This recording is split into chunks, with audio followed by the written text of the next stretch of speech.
What's up, everybody, on this beautiful Monday morning in Las Vegas? Welcome to Fight Junkeez, sponsored by MMA Fight Universe.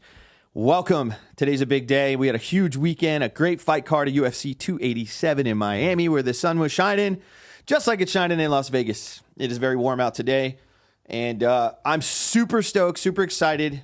Thanks for tuning in. It was a great card this weekend.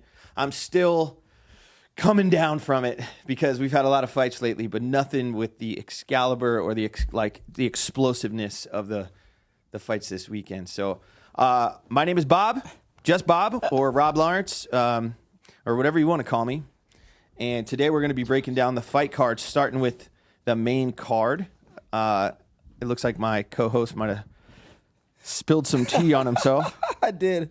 I spilled it all over my seat. Oh, my goodness. Oh. If anybody wants to know how you make it in the UFC, you drink a lot of tea, because apparently it's the secret juice. This guy drinks more tea than anybody that watches this that is owns tea or a coffee place.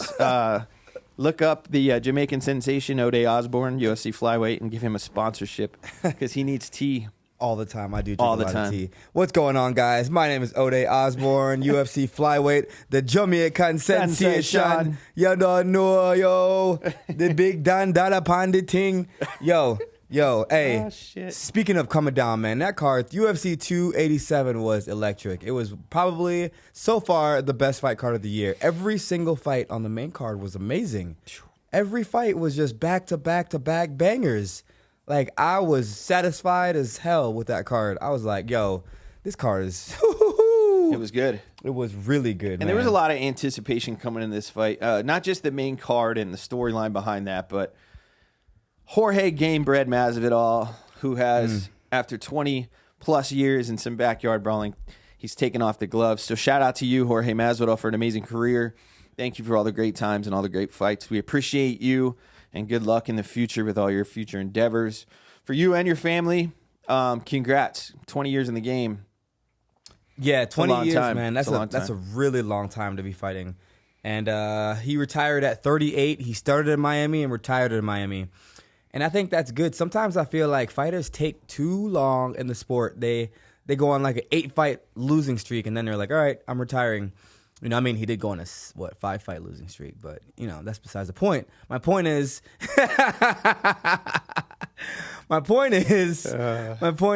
he retired when he needed to. He's still young. He still got all his teeth. He's got his promotion. He's got whiskey. He's doing his thing. He's making hella money. So good for him. Good for Jorge Masvidal, man. Because sometimes, like I said, fighters stay in it way too long.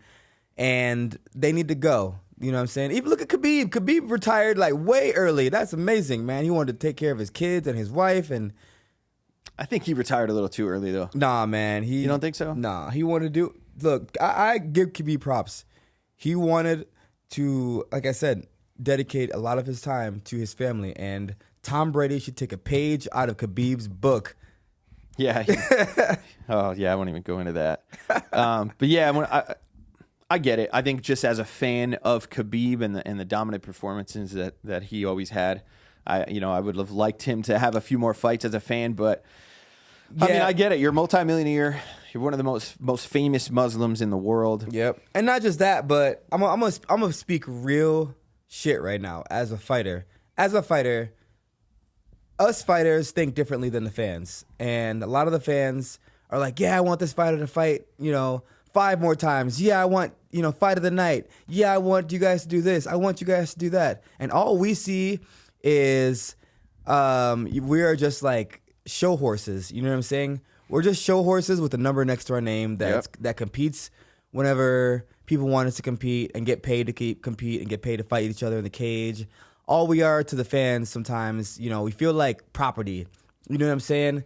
Kind of makes it like you're a show horse. So when it's time to retire, it's like, oh, man. Leave me alone. Yeah, man, because sometimes Sean Strickland said that. Strickland said it's kind of like watching a porn. Yeah, we're prostitutes. Yeah, we're prostitutes. We go in there and fight in our underwear in a cage in front of millions of people for money. Yeah. And all you guys do is tell us that we're underperforming. Yeah. That's all they do. That's all we hear is how we're not doing the job right and we're not doing it good enough. We should have knocked him out. It lasted the whole round, even though we won. All this shit, man. How dare you not get a flying knee in the first round? Bruh, I'd never hear man, that was a great performance. You won your fight. Good job. Always something. It's always something. MMA fans are never satisfied. Well, I think they were satisfied this weekend when it comes to the main event. I agree. They were definitely satisfied. I was watching a ton of clips this morning. Let's get into it. That's why everybody's here. They want to hear our thoughts and views on the UFC main event, or the main card. Yes. So let's get into the main. Are we going to talk about Curtis and Gastelum too? Yes, let's talk about that one, Yeah, man. let's talk about Kelvin Gastelum coming back after a 20-month layoff, I think. Yes. And this was the best Kelvin Gastelum I've ever seen.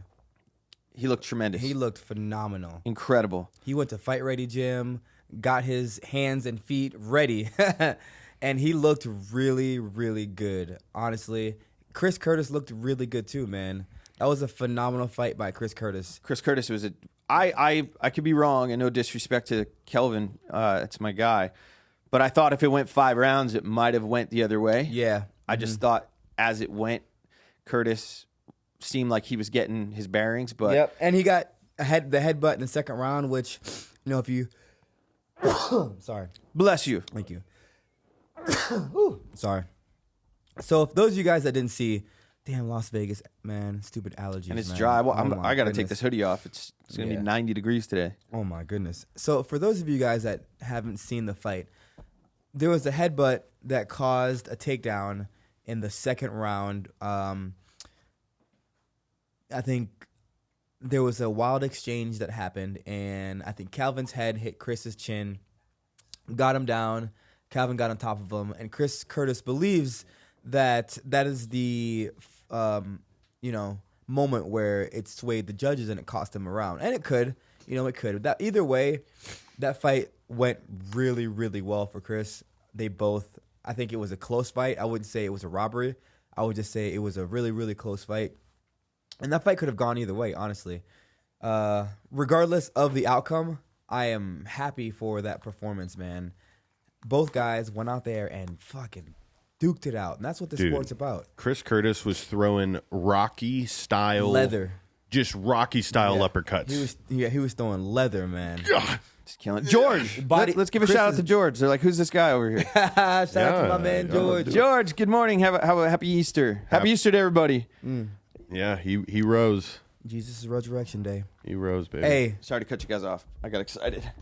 You're good, man. George is my brother's name, so I get excited when I hear it. It makes sense. But those body shots that Chris was landing, I was like, ooh, that shit was hurting my stomach. Where do you think Chris and Calvin? I mean, where do I see him going from here? Yeah, that's what I was thinking about. That I was thinking the same thing with the Holland and Ponzinibbio fight. Kind of like, where do they? And we'll get into that, but I mean, if you think of this, like the star power and where certain people were fighting Izzy in Australia in front of 60,000 people to now being on an undercard. Yeah, it's like obviously he's been there, he's going to get back there, but I mean, I kind of like, damn, Curtis has been around so long, so many fights. Where does he go from now? Do you have the rankings for? I can pull it up. Yeah, can you pull up Kelvin and Curtis? I don't know, but I do know it's up from here because the only people that he's lost to were Kelvin Gastelum, like a good Kelvin, and then oh gosh, why am I spacing right now? All right, so we got the rankings coming up right now, so we can look at the Jack Hermanson. There we go. Kelvin Gastelum and Jack Hermanson are the only two people that Chris Curtis lost to. Okay.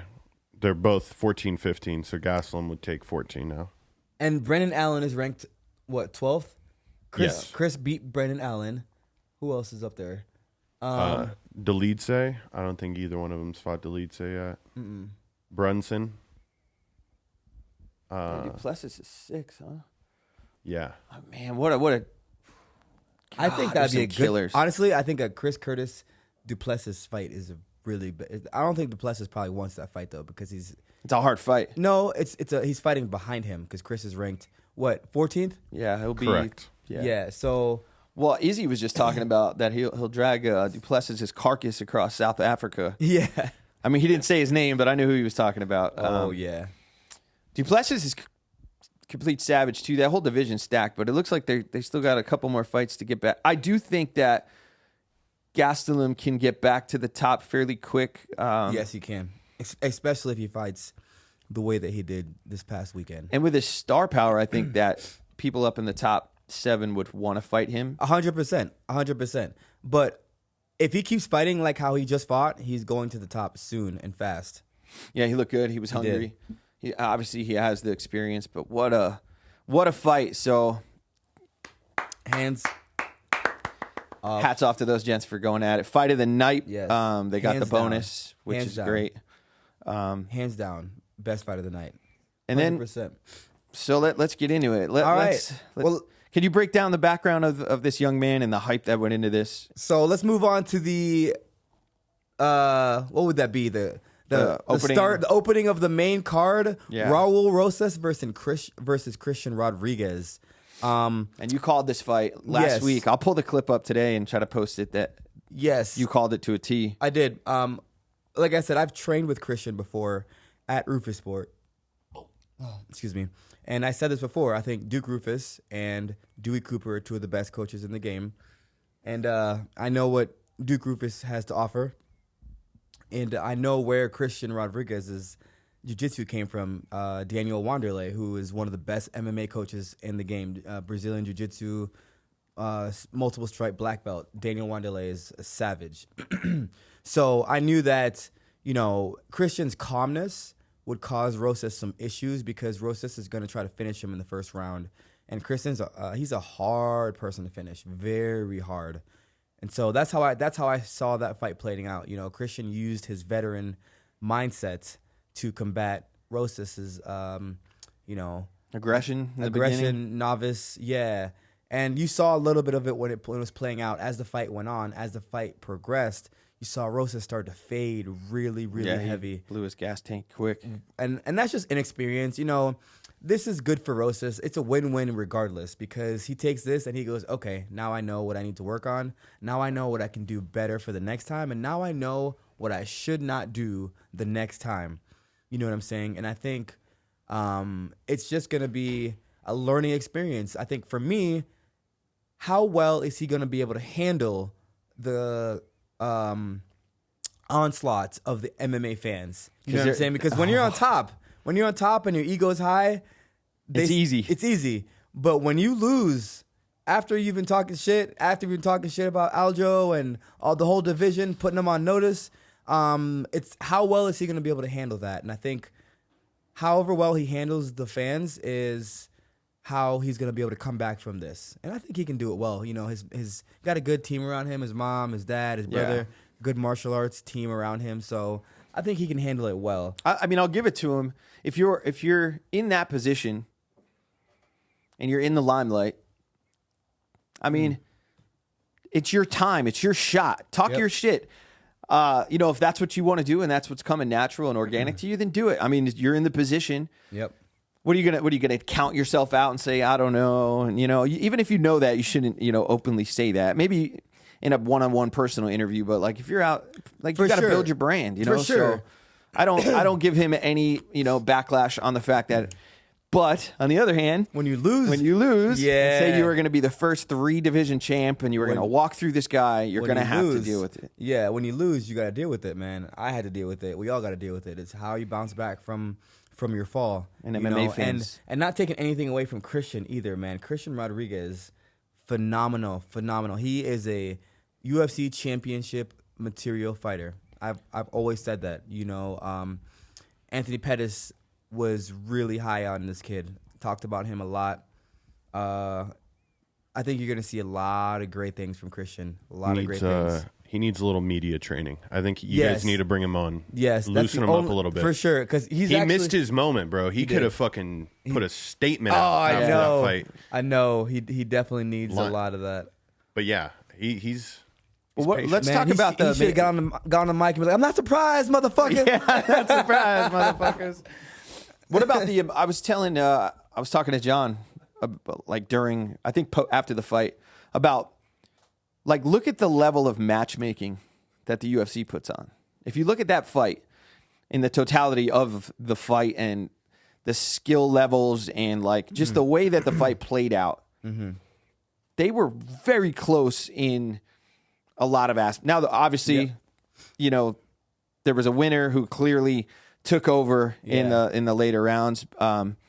But I mean, what a good matchup too, and that's why I think we love the UFC. It's not like boxing where you're getting like some tomato can versus the champ. What I love too about how Christian fought, it was almost like Christian was in there almost yawning, eating a sandwich in the second. While he had his back? Well, in the second and third round, he was just kind of like, all right, well, looking at his, like, okay, I got, how much time do I got? Looking up at the clock, taking his time. It was like so effortless for him.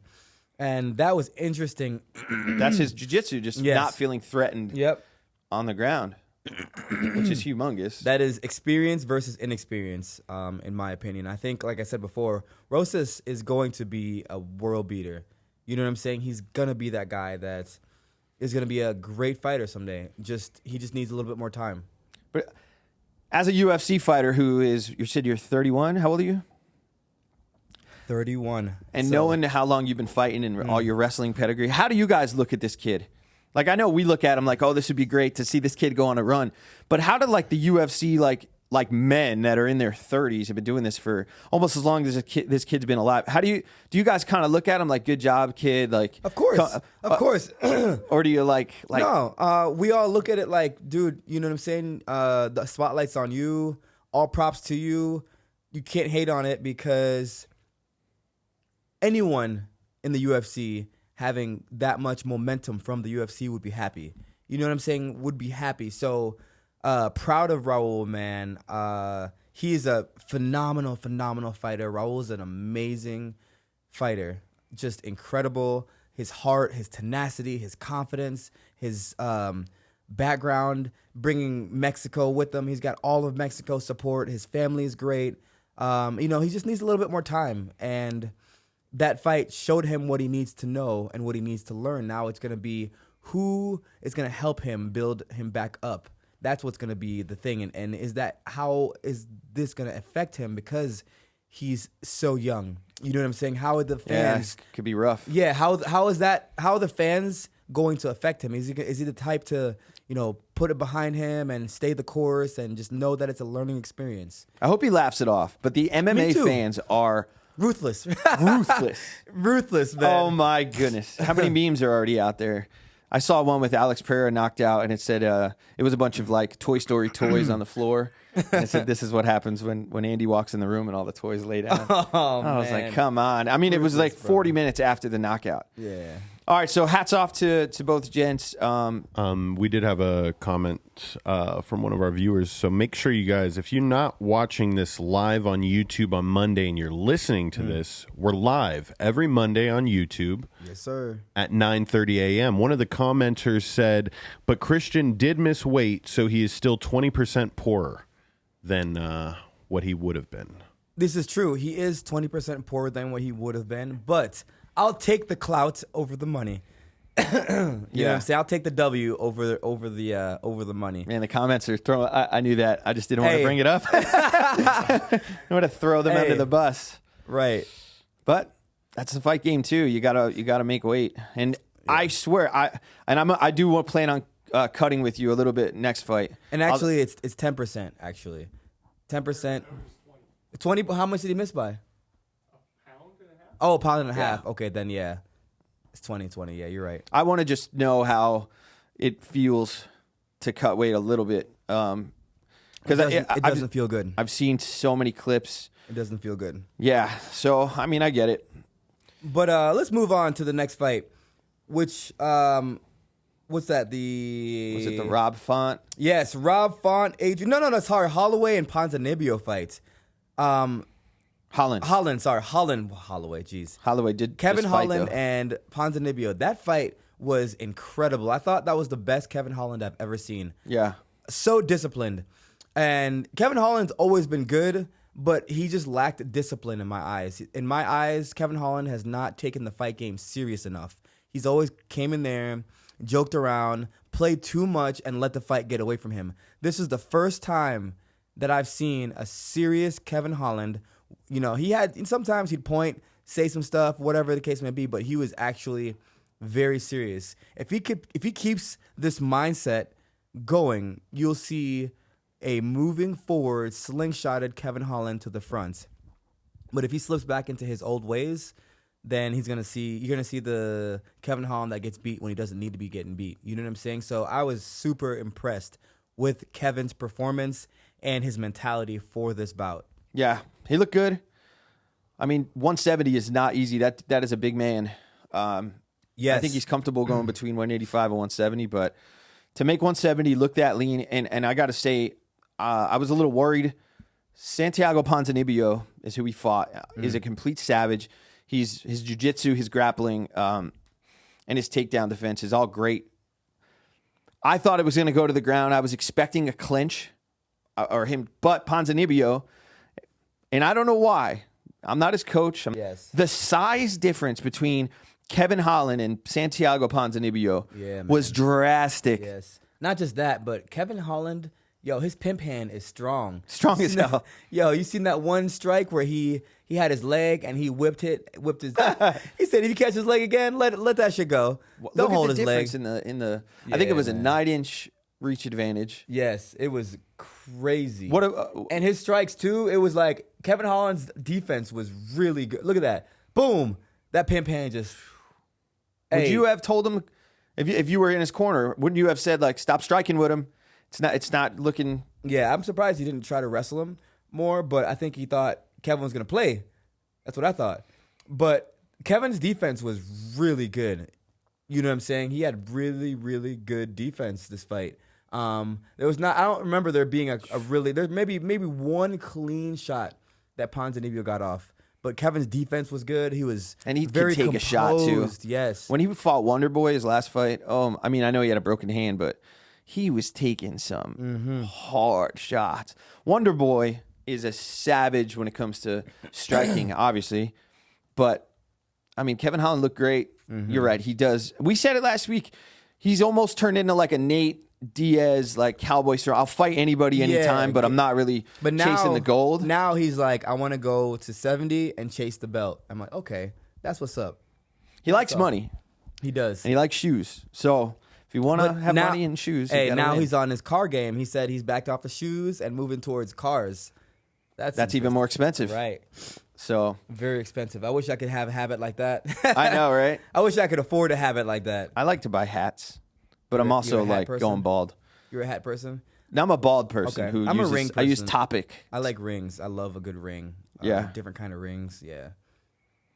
And you got the blue shirt on today. I gave you a nice compliment. I appreciate you. I like the blue. You look hot. I'm taking this off as soon as we're done. Because it's normally chilly in the morning. I walk my dog. Usually, my daughter gets up like 5:36, and it's usually cool. But not today. Las Vegas has come alive. Finally, about damn time, man. And they say summer's not till like June 21st. About damn time. All right, guys, let's move on to the next fight. The fight that I actually thought was going to go the other way. Rob Font versus Adrian Yanez. What a fight. What a fight.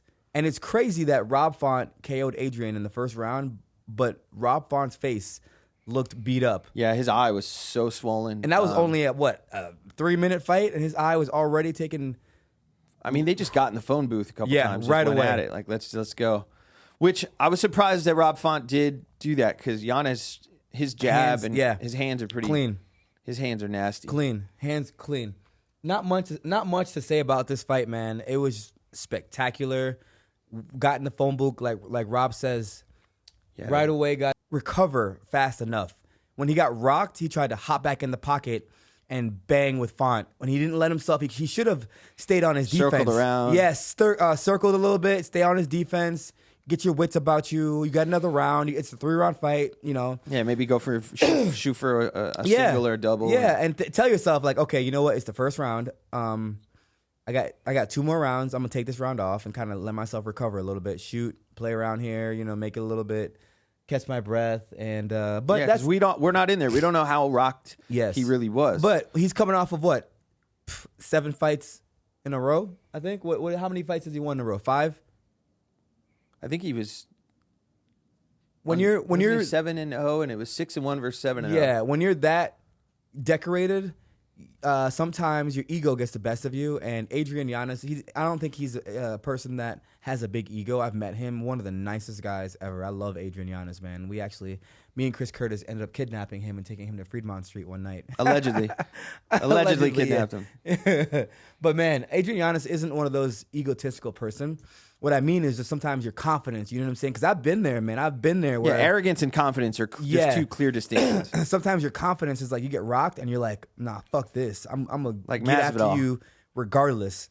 He had 6 first-round finishes. Yeah. So when you got that much confidence, I don't blame him. I probably would have done the same thing as Adrian Yanez. I mean, you gotta. You are only as prepared as your preparation. And you never know. Sometimes you get rocked and you let that hand go and you catch them. You know what I'm saying? So you never know. Sometimes you got to throw shit at the wall until it sticks is what, John Wood used to say. Based on that video I was watching, other fight, that was one of the fights that I just didn't catch. But how does a fighter deal with, when you're rocked, does your perception of the pocket change? It does. Your perception. And so, do you think he felt like he was out of the pocket, but he was... It's fight or flight, right? No, not you. Yes, it's when you get rocked, you either think two things. Okay, I can stay in here and bang, or I can be defensive and move around and try to slip, or I can go for a takedown. But you're aware of what's going on, and you know what you need to do. There's options. You know what I'm saying? Every fighter, it's like the oh shit moment. Oh shit, am I gonna panic and do something panicky? Whether it's be aggressive. Or am I gonna stay calm? You know what I'm saying? Like Izzy, he wasn't rocked, but he was calm. And then bang. But okay, I get it. There's really no correct answer. The only thing you should not do is freak out. You have to be calm. Yeah, if you freak out in a fight, next thing you know, That looked like a freak out. Yeah. It looked like he was like, dude. I want out. He should have. He's out there somewhere. I see 4 of them right now. Yeah, if you panic, you're just gonna start swinging crazy. Yeah. You're not thinking, and you're just gonna get. And I almost made the mistake of saying he should have, and I'm sorry.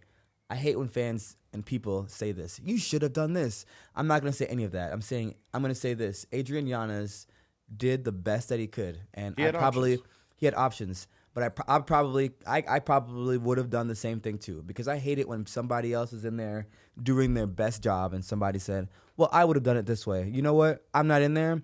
Adrian Yanez is ranked high in his division, and hats off to Adrian. He did the best that he could. Hats off to him. That was a phenomenal fight. He shouldn't have done anything but what he thought was right, and that's what he thought was right. And proud of you, Adrian. Good job. How old Rob is Font? Jan? Great job as well. Way to get the finish in there. How old is that kid? Adrian, I want to say he's like 30. No, I could be wrong. I'm going to get better at navigating this UFC website. He might be, but 29. 29. So Really, yeah. he looks young. So we still got some. I thought he was like 24. The way he looked. Yeah. Good for him. him. He does look young, man. Christian Rodriguez and Raul Rosas were the youngest fight on the card. Rodriguez is 25. Rosas was 18. That Still whole really big for Rodriguez. 25. That whole division's stacked. Mm-hmm. Yeah, Dana White said it in the post conference, like what I was talking about last week, the man strength versus, kid strength. It's a real thing, I believe. When you get over 25, you just have a different. Your bone structure is a little more dense. But here's the thing: Christian Rodriguez wasn't using it. He's not a person that uses strength like that. You know what I'm saying? He's not one of those guys that's like, yeah, he wasn't like explosive. He was tactical and more patient. Yes, that's his fighting style. Which is why I think he could have went 2 more rounds. His cardio looked great. And I'm curious to see what it would be like Raul fighting a guy that is, even Jay Perrin. Jay's not like a strong fighter either.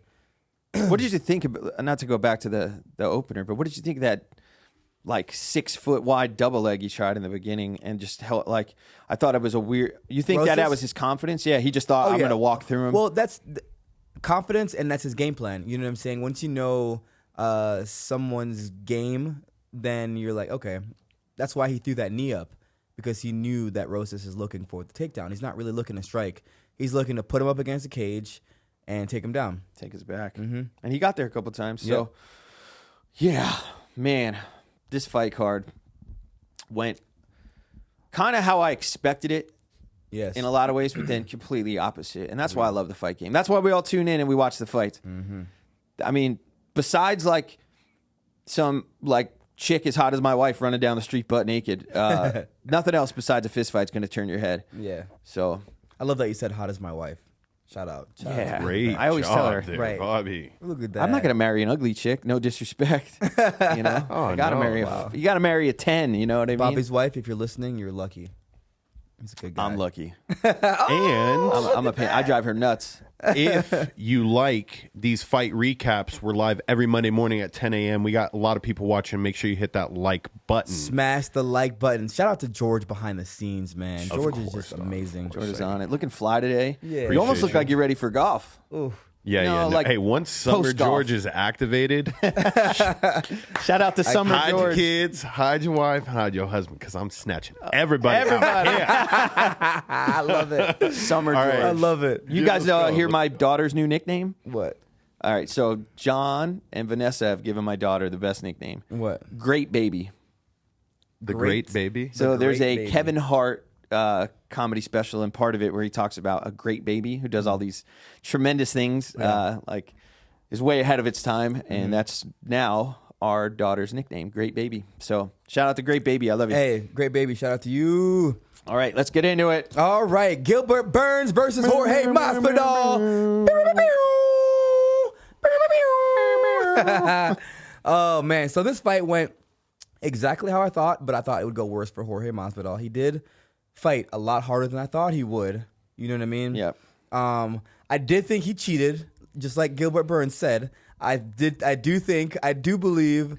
All right, you got to explain, Okay, so fighters do this thing. because if they didn't watch the fight or they didn't like, So they're not gonna know. Burns said that Jorge Masvidal felt slippery, like he'd been applying lotion or Vaseline on his skin. Fighters, there's just a trick that you do where you apply lotion after the shower, then you when the lotion dries, you put more lotion on hours later. Then hours later after that, you put more lotion, then more lotion. So if the ref checks you, your skin is dry. But as soon as you start to sweat, all that lotion just surfaces to the surface of your skin, resurface to the surface of your skin. And I do believe he probably did that trick because Burns just kept on saying he is so slippery, and he definitely 100%. He said he is 100% confident that he has lotion. And the fans were like, "Oh, you're crying, you won." I'm like, "No, but he's actually like accurate. He's being honest. He's being honest. How could someone be crying if they said they felt slippery and it was hard for him to take him down?" And if you look at the fight, he's shiny. You want to listen to Burns' interview? Yes. Of him explaining it. Here we go. Yes. All right. Let's listen to this. Thank you, George. Look at that, man. We got to be careful with George though. When you said that heritage is Jorge gonna felt have- slippery in there, do you think he actually had something on him? 100%. I do believe. I know those old tricks that those guys do. You know what they do?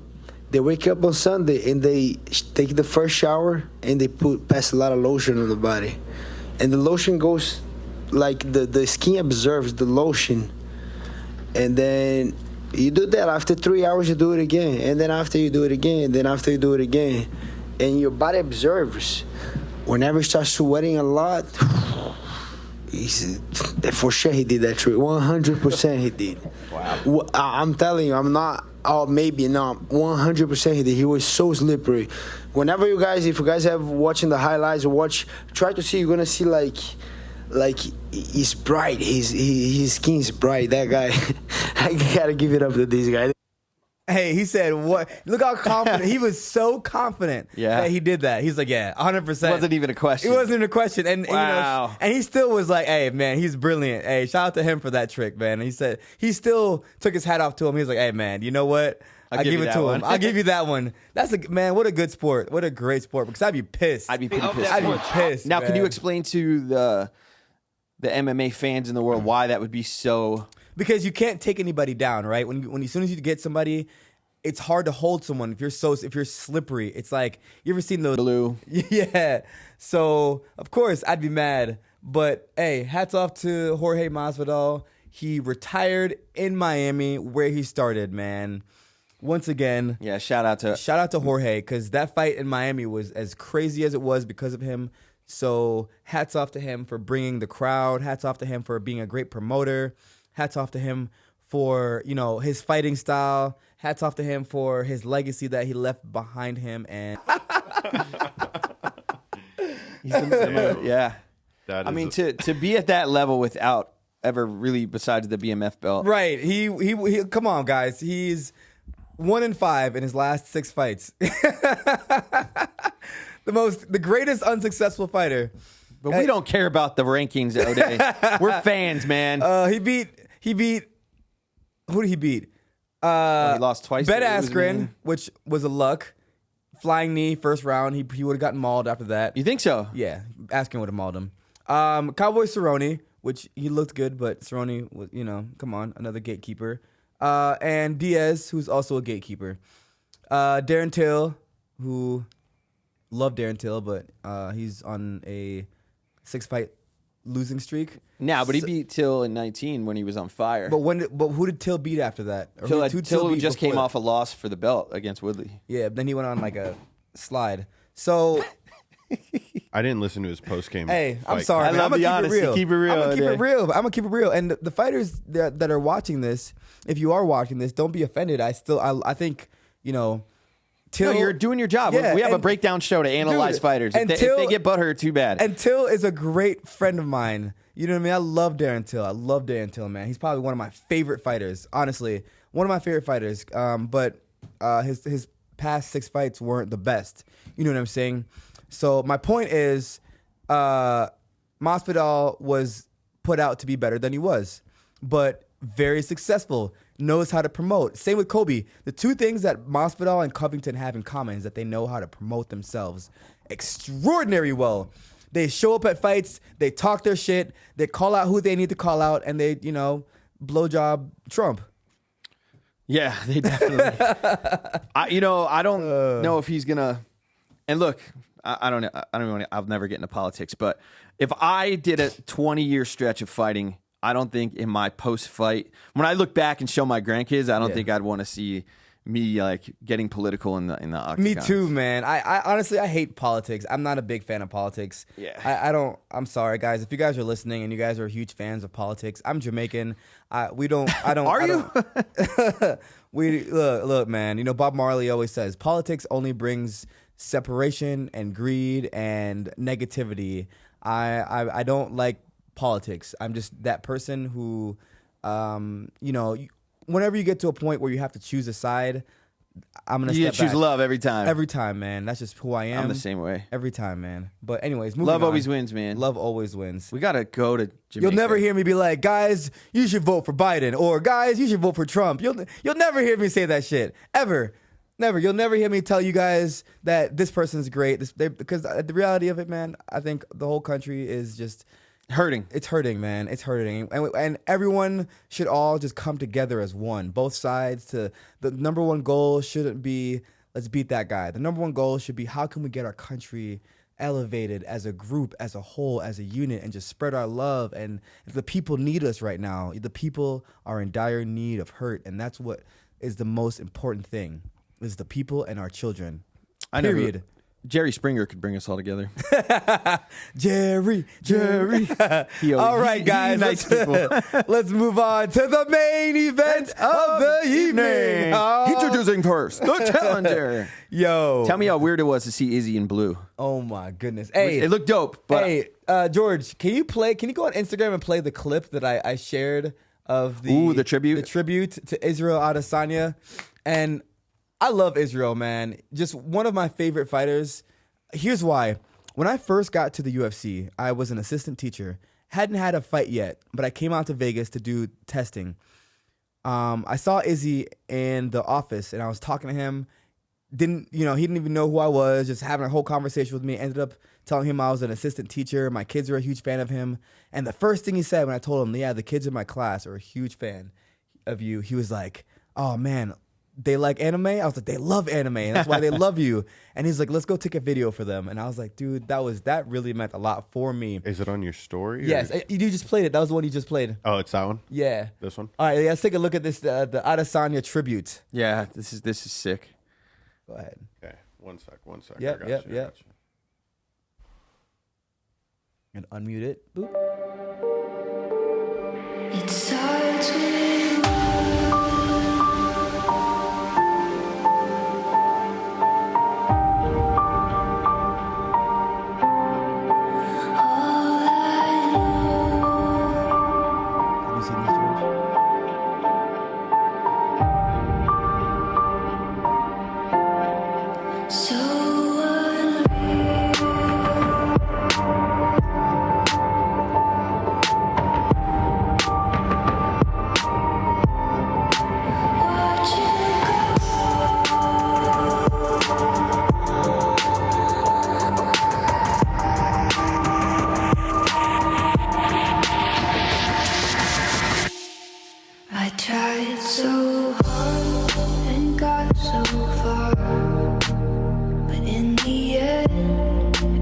doesn't even matter.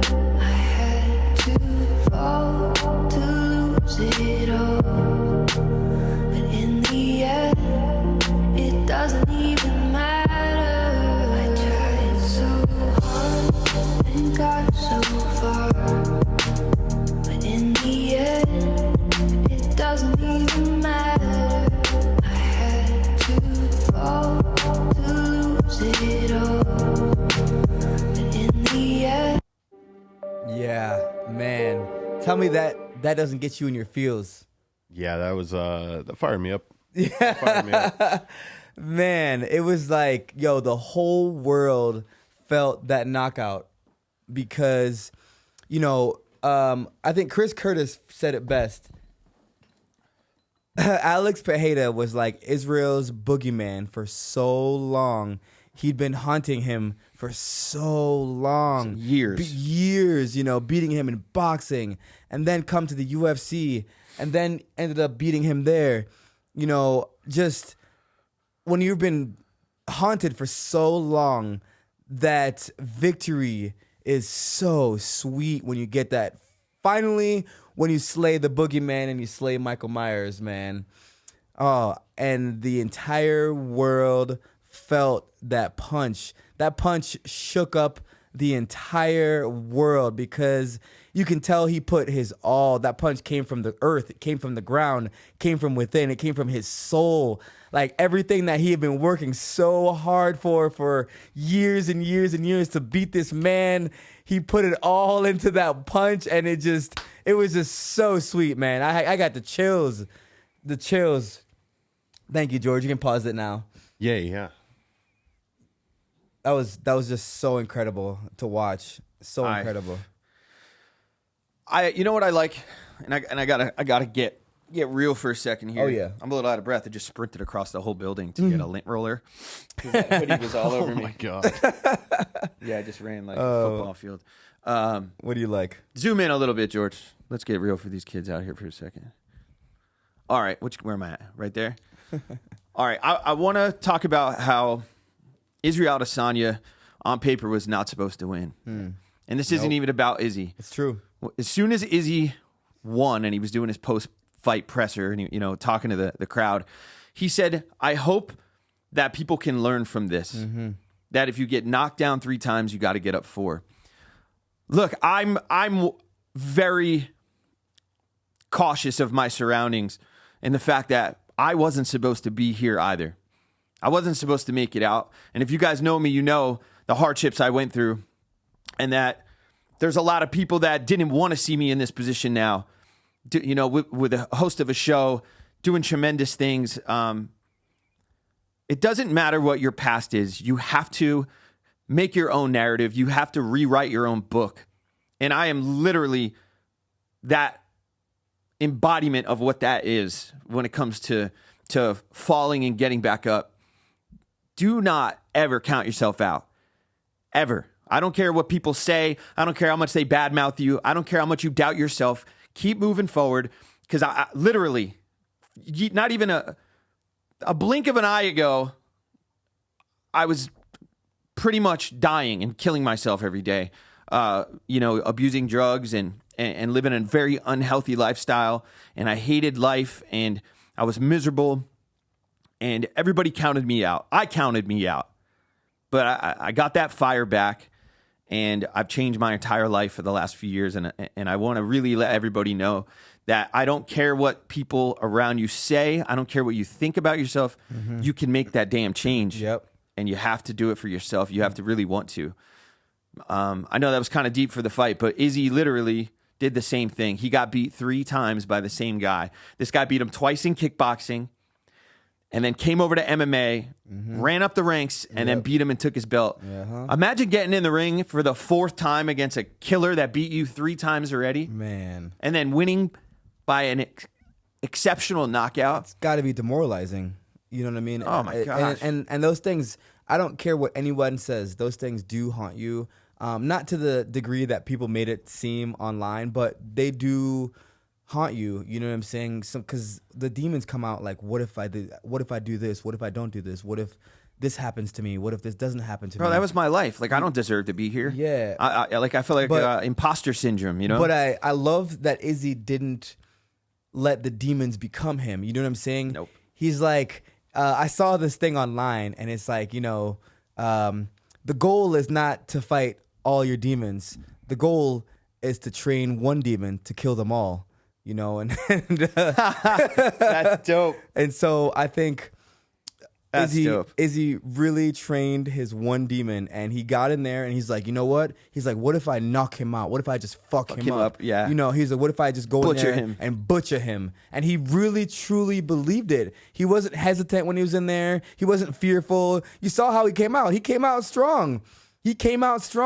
And that punch, you can tell he had been practicing being in the pocket, knowing that, because even when he would slip out, he had that hand up, knowing that Pereira was going to strike. And you could tell he had been waiting for his opportunity, because he had so much power in his punch. That's how you know he wasn't hesitating. He wasn't hesitant. It was just right off the gates, bang! And man, it was good night, Irene. I Look was at this. freaking out. Look at that. this. Yeah. Boom, rolling. He's waiting. Boom! Oh. He wasn't hesitating. He wasn't afraid.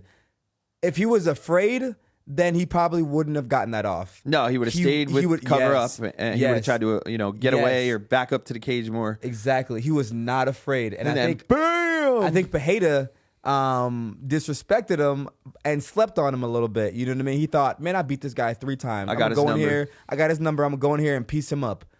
And then Izzy had to, y'all must have forgot. Now, let's talk about the most spectacular ending. So, like we said, Izzy lost to him 3 times, right? Mm-hmm. And if you don't know, Poatan means stone hands, and that Alex Pereira's, when he walks into the octagon, or his walk out to the Yep. octagon, he does the arrow. arrow. So he Yeah. shoots an arrow at Izzy. So when Izzy knocked him out, Izzy shot 3 arrows into his ass, and then he broke the bow over his knee, and then we'll get it. I want to ask your opinion on About this too. the kid? Oh my goodness, Man. Sorry, little backstory though. So years ago, in I think the second fight that Izzy had against Alex, right? I think it was his second one. So the first one went to decision. Alex knocked Izzy out cold, and when he was on the ground, Alex's son, who was probably 6 at the time, got in the octagon and then fell on the ground and acted like, I got knocked out, taunting him. So Izzy did the same thing back to his son. Yep. Izzy found his son. Izzy found his son in the audience and did the same thing that he did back to him. And people his were kind kid of was bawling. Hey, man, here's what I got to say. Teach a kid to be humble. I love kids, man. But you get in there with a grown man and you try to do grown man shit. Look, it's time for you to act. You act like a grown man, you get grown man. Yeah. You're about to get grown man. Well, his taunted. father should have taught him to be more humble and not do that to you my can't- opponents. You can't do that. You can't do that. But Izzy held on to that shit for like 7 years. yeah. And he got him back. That's I'm not one to be on petty, but look, fuck it. You And know, Mike- Izzy in all was- words of Michael Jordan, when you're in there, Michael Jordan said it best. When you're in there, fuck them kids. yeah. Wow. I'm not saying Real talk. man, but look, all respect to kids, all respect to Pereira's kid. I'm a dad. I get it. Yeah, I get it. I would never do that. But at the same time, you let your kid get in there and be disrespectful, then come on, it's gonna come back. Yeah. And it's a learning experience for him. That little kid, man. Yeah. He's Scarred and he's viral now. forever. Scarred. Oh my goodness. I did see them talking backstage, shaking hands, Yes. talking about even possibly training together in Brazil. Yes. I don't think it happens. No, but I do think Pereira goes to 205 though. I do think that happens. I see him going Yeah. to 205. I see him doing really well at 205. You do? Yeah, I see him doing really well. Here's why I see that, because 205, the wrestlers are at 205. They're not as great as Yeah, 205 is kind of falling off. It used to yeah. be They're not crazy. as great as the 85 wrestlers. So I do see him doing really well at 205. I think it'd be a good fight between him and Jamal Hill. Ooh. That would be a good fight. Obviously, I'm biased, so I think Jamal's power is just way different. Yeah, I think Jamal takes him, man. And Jamal's more of a full fighter. Yes, This Jamal- guy. Jamal takes him. Jamal takes him. People have been sleeping on Jamal because they don't really think he deserves to be a champion because he didn't beat anybody. But look, if this Yuri fight happens and he starches Yuri, then what?